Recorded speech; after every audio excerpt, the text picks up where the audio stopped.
سلام. د دې مهال خبري ټولګې ته ښه راغلاست. پخوانی ولسمشر رامت کرزی وایي هیله لري چې دا ځل مذاکرات د جنګ او تاوتریخوالو د پای ته رسېدو لامل شي. د پخواني ولسمشر له مطبوعاتي دفتره په خپره شوې خبرپاڼه کې راغلي چې حامد کرزی د متحدو ایالاتونو وسلوالو طالبانو ترمنځ د مذاکراتو له بیا پیلېدو هرکلی کوي او وایي سوله د افغانستان د خلکو اساسي اړتیا ده او له همدې امله د سولې روان هڅو کلک ملاتړ کوي. کرزی وایي افغانان د سولې له هڅو په ملاتړ له واشنګټن سره په مذاکراتو کې له ښکېلو افغاني لوري غواړي چې د خبرو پر مهال د له پوره دقت نه کار واخلي ترڅو پایله یې هیواد لپاره د ملي وحدت تر چتر لاندې پیاوړی واحد او مستقل نظام وي. د افغانستان پخوانی ولسمشر حامد کرزی دوحه کې د زلمی خلیلزاد په مشرۍ د امریکایي هیات او طالب استازو ترمنځ په رسمي توګه د سولې مذاکراتو له بیا پیلېدو هرکلی کوي. د افغانستان د پخوانی جمهور رئیس له مطبوعاتي دفتر څخه په خپره شوې اعلامیه کې د حامد کرزي له خولې ویل شوي چې سوله د افغانانو مسلم حق دی او له متحده ایالاتو سره په مذاکراتو کې له ښکېلو افغاني لوریو غوښتنه کوي څو د خبرو په جریان کې له پوره دقت او مواظبت نه کار واخلي چې نتیجه یې یو پیاوړی واحد او د ملي وحدت تر سیوري لاندې نظام وي.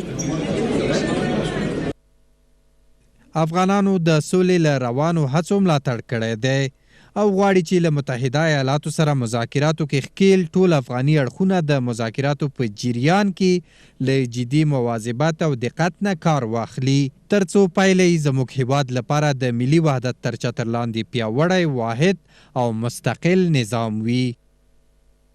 په دې اعلامیه کې حامد کرزي هیله ښودلې څو دا ځل مذاکرات په افغانستان کې د روانې اوږدې جګړې او خشونت د پای ته رسېدو سبب شي.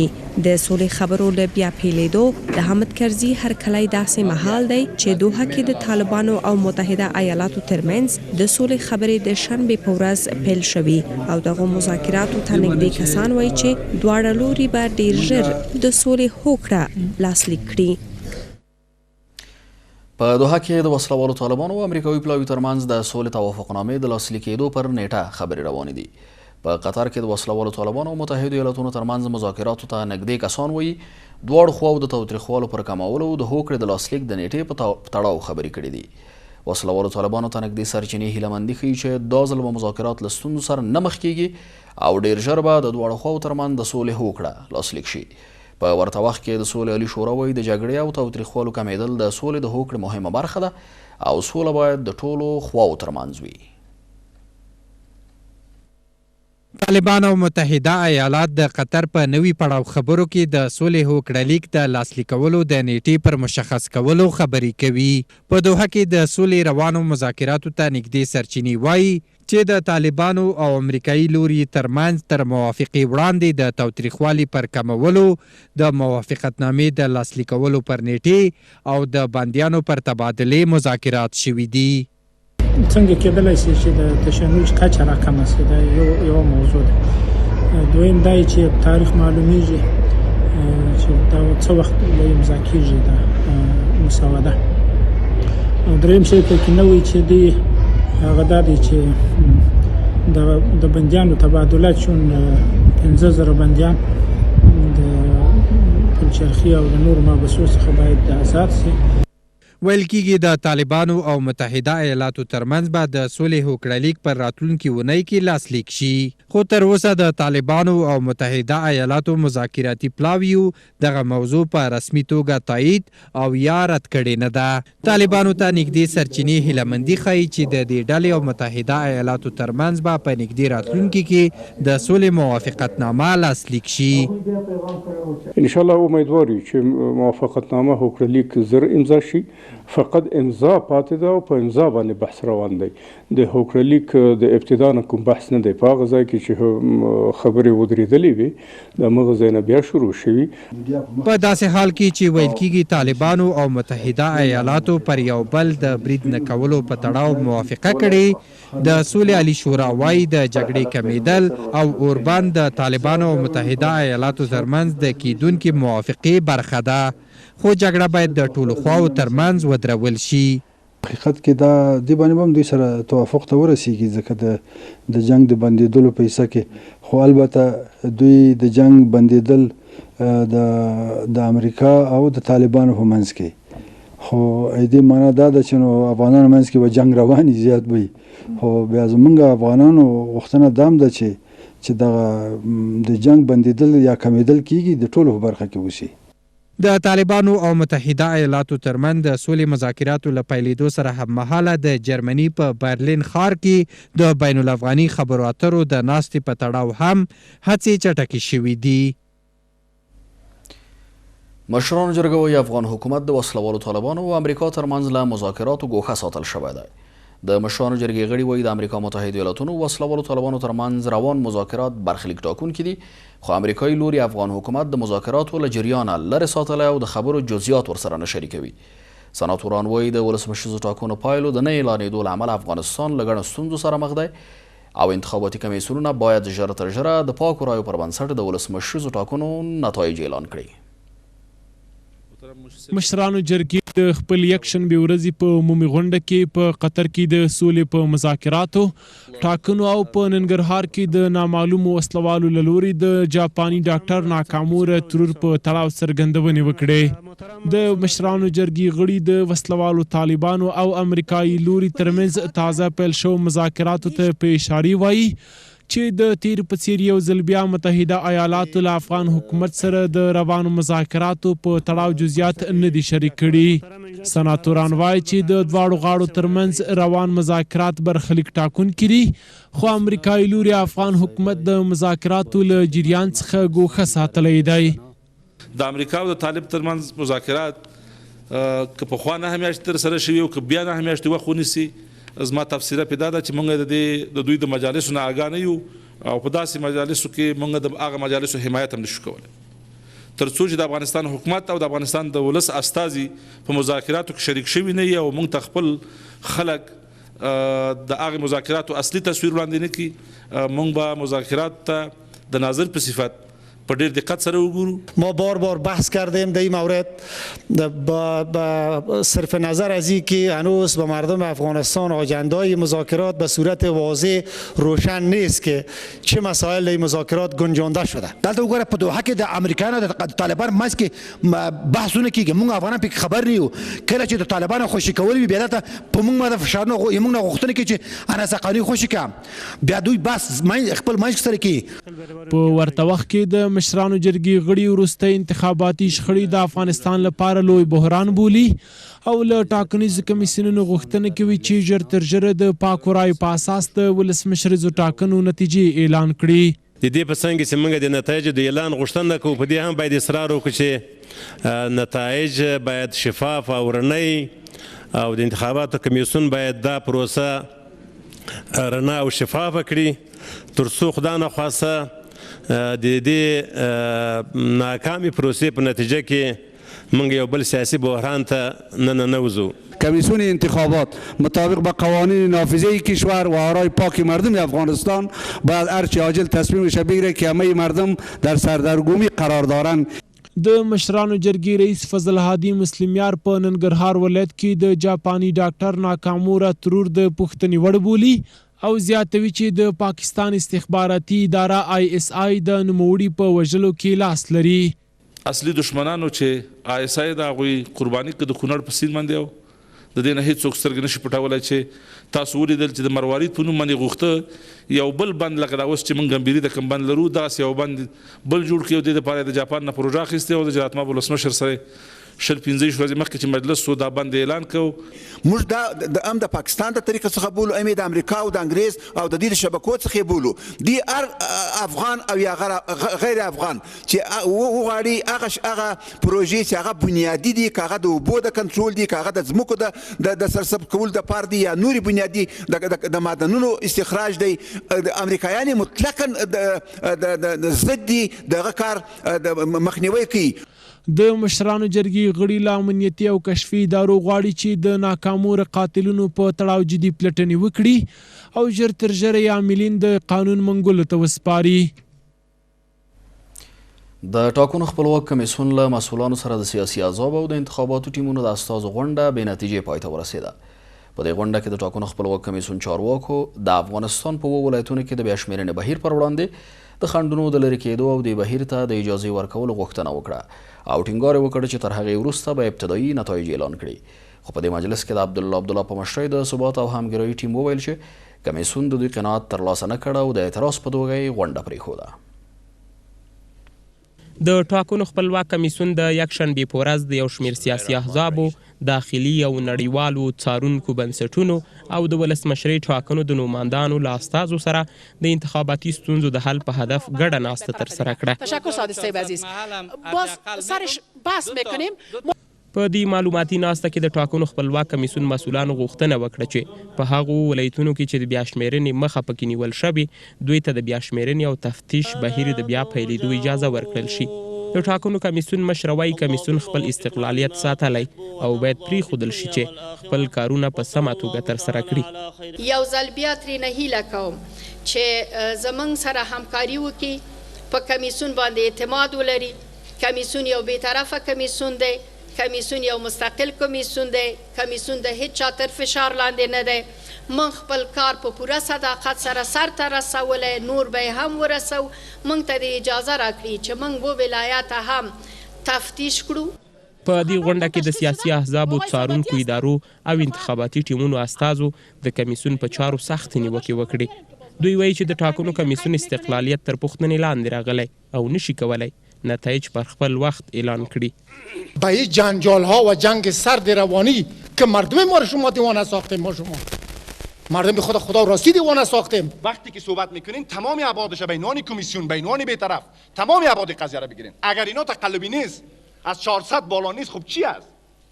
بعد چطوری میتونین بالای سایر اطلاعاتی که از آدرس آمده اعتماد بکنین و ما که میگیم یک ارزیابی ویژه، تفتیش ویژه شوه، میگین نه نشوه. وزارت کاری کمیسیون انتخابات بالای کارکردهای عملیاتی و تکنیکی دارالانشاء کمیسیون وجود نداشته. په دې معلوماتي غونډه کې د کمیسیون یو تن غړي حنیف دانشیار ومنله چې په ځینو مواردو کې دوی د قوانینو او طرزالعملونو خلاف کار کړی او د یو لړ ستونزو له امله مجبور شوي چې ځینې کارونه ترسره کړي. مسائلی که مورد دعوا است او متفاوت است با مجالس معلومات دهی ما. موارد دعوا مراجع رسمی وجود داره، از طریق مراجع رسمی این اقدام میشه، اونجا به اساس چارچوبای حقوقی این طی مراحل میشه ما به نتیجه میرسیم. در این مجلس ها مسائل به نتیجه نمیرسه، ممکن نیست، این میگذارم به مراجع رسمیش. اما در مورد 102,000 چون باز هم سوالات بسیار زیاد شد، یک بار دیگه به مردم افغانستان ما میخوایم تکرار کنم و باز هم انسان هستیم، ممکنه ما اشتباه شده باشه، اما ما متیقن تا خود نساختیم، ما تصمیم نگرفتیم. خود د ثبات او همګرایي ټاکنیز ټیم استازو نیوکه وکړه چې کمیسیون ټاکنو ته نه بلکې درغلیو ته مشروعیت ورکوي. دوی وایي له کمیسیون سره کومې نتیجې ته نه رسیږي او همدا غونډه د اعتراض په توګه ترک کوي. ما بر رسم اعتراض جلسه شما را ترک میکنیم چون شما تصمیم گرفتین که چیکار کنین و این تصمیمی که گرفتین دیگه شما گرفتین، ما که چیزی کرده نمیتونیم. زبان همیست، منطق همیست، قانون همیست، طرز العمل همیست، لایحه خودتان همیست. د سیاسي احزاب او د ولسمشرۍ نوماندانو له استازو سره د ټاکنو خپلواک کمیسیون دغه معلوماتي ناسته داسې مهال بې نتیجې پای ته رسیږي چې د افغانستان په ولایتونو کې د رایو د بیا شمېرنې او تفتیش بهیر مخه د متریزینو له لوري نیول شوي او کمیسیون ته اجازه نه ورکول کیږي څو ابتدایي نتایج اعلان کړي. د فرامرز تمنا په مشرۍ د تدبیر او توسعه انتخاباتي ټیم له دولت ساز ټاکنیزې ډلې څخه خپل ملاتړ اعلان کړ.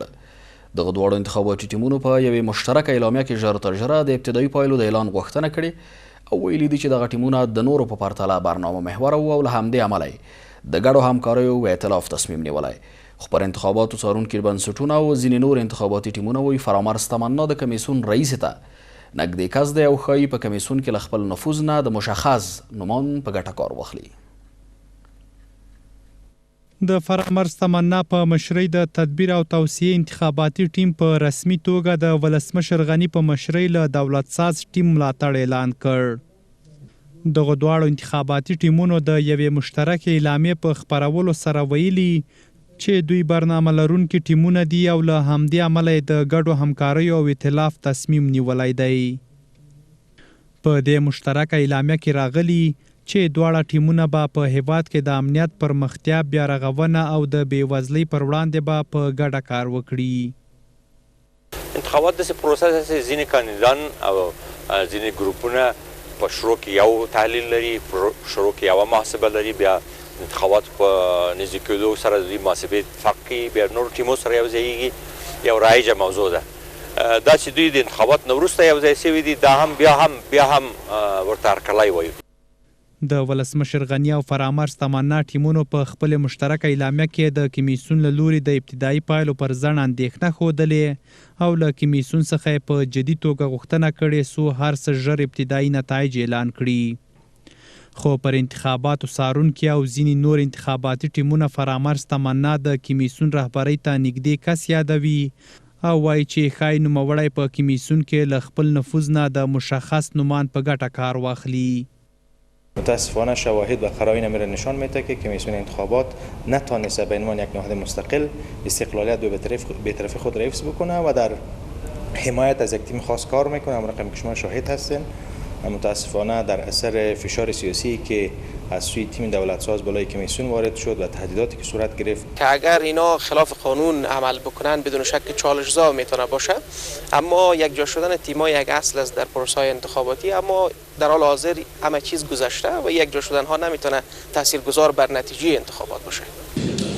د فرامرز تمنا په مشرۍ د تدبیر او توسعې ټاکنیز ټیم رهبرۍ داسې مهال د اشرف غني په مشرۍ له دولت جوړونکي ټاکنیز ټیم څخه ملاتړ اعلانوي چې په انتخاباتو کې د شویو درغلیو له امله د بیا شمېرنې بهیر پر وړاندې اعتراضونه روان دي او کمیسیون له همدې امله ابتدایي نتایج نه اعلانوي.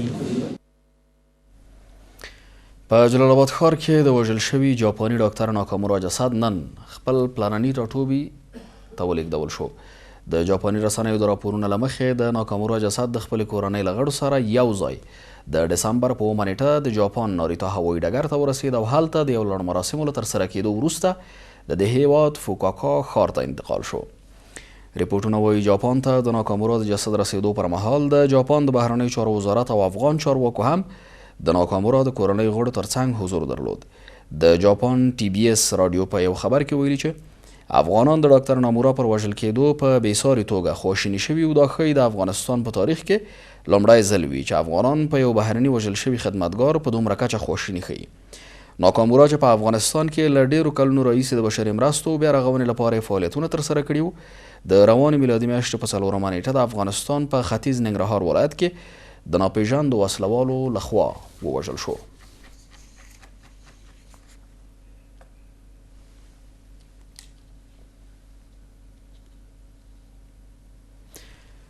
واشنگټن له افغانستان خپل ځواکونه د هند سمندر ته څیرمه ستراتیژیکو سیمو ته لیږدوي. د امریکا متحده ایالاتونو دفاع وزیر وایي د آرام سمندر سیمې ته د ځواکونو د لیږد یو هدف دا دی چې په سیمه کې د امریکا متحده ایالاتونو ګټو ته د شته احتمالي ګواښونو مخه ونیسي او خپلو متحدینو ته ډاډ ورکړي. شنونکي وایي واشنګټن په سیمه کې اوږدمهاله ګټې لري او هڅه کوي چې د خپلو ځواکونو په ساتلو سره خپل سیالان وڅاري. په داسې حال کې چې امریکایي چارواکي وایي له طالبانو سره د سولې تر توافق وروسته له افغانستان څخه خپل ځواکونه وباسي، خو د امریکا د دفاع وزیر له تازه څرګندونو ښکاري چې هغوی په نږدې راتلونکي کې د سیمې د پرېښودو پلان نه لري. د امریکا دفاع وزیر په واشنګټن کې د ریګن دفاعي فورم ته د خبرو پر مهال ویلي متحده ایالات یوازې افغانستان نه بلکې په ټوله سیمه کې وضعیت څاري او اړتیا ده چې د هند سمندر ته څیرمه سیمو کې پوځي حضور ولري. زه یوازې افغانستان ته نه ګورم بلکې موږ په ټوله سیمه کې روان وضعیت څارو. موږ په دې فکر کوو چې آیا له افغانستان څخه خپل ځواکونه بیرته کور ته راستانه کړو که هغوی په سیمه کې پرېږدو څو چې د نورو هیوادونو د نفوذ مخه ونیسو او خپلو متحدینو ته ډاډ ورکړو. مارک اسپیر وایي چین او روسیه په سیمه کې د خپل پوځي ځواک پر پیاوړي کولو بوخت دي، خو د نورو هیوادونو پر اقتصادي او امنیتي پریکړو د ویټو له حق څخه استفاده کوي. نوموړی وایي متحده ایالات اړتیا لري څو ډاډ ترلاسه کړي چې په سیمه کې د احتمالي ګواښونو د مخنیوي لپاره کافي ځواک لري څو له نړیوال نظم دفاع وکړي او د ایران د ناوړه چلند مخه ونیسي.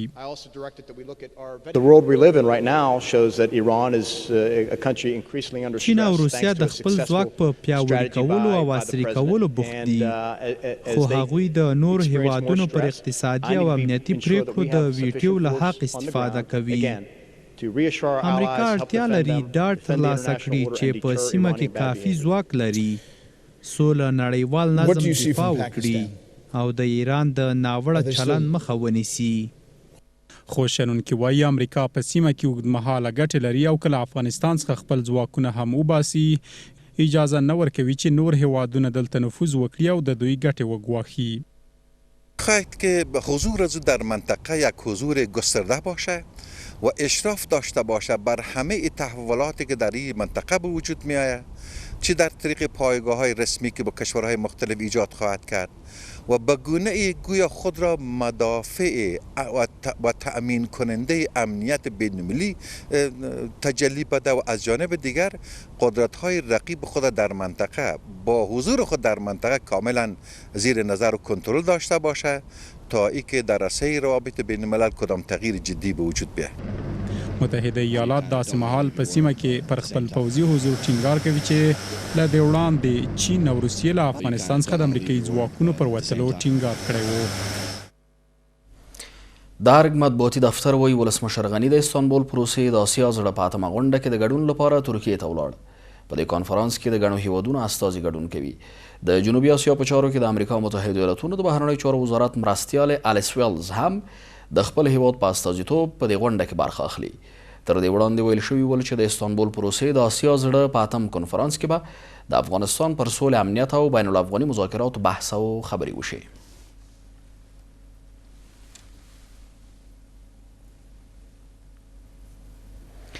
بهرني خبرونه به تر لږ ځنډ وروسته وړاندې شي.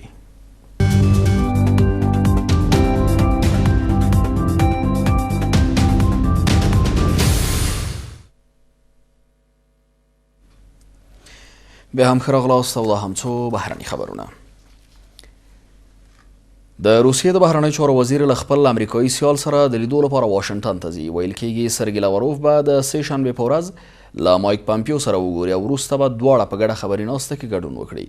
د روسیې او امریکا بهرنیو چارو وزیران د اوکراین، سوریې د وسلو د کنټرول او نورو مسایلو په اړه چې د دغو هیوادونو د اړیکو د ترینګلتیا لامل ګرځېدلې خبرې وکړي.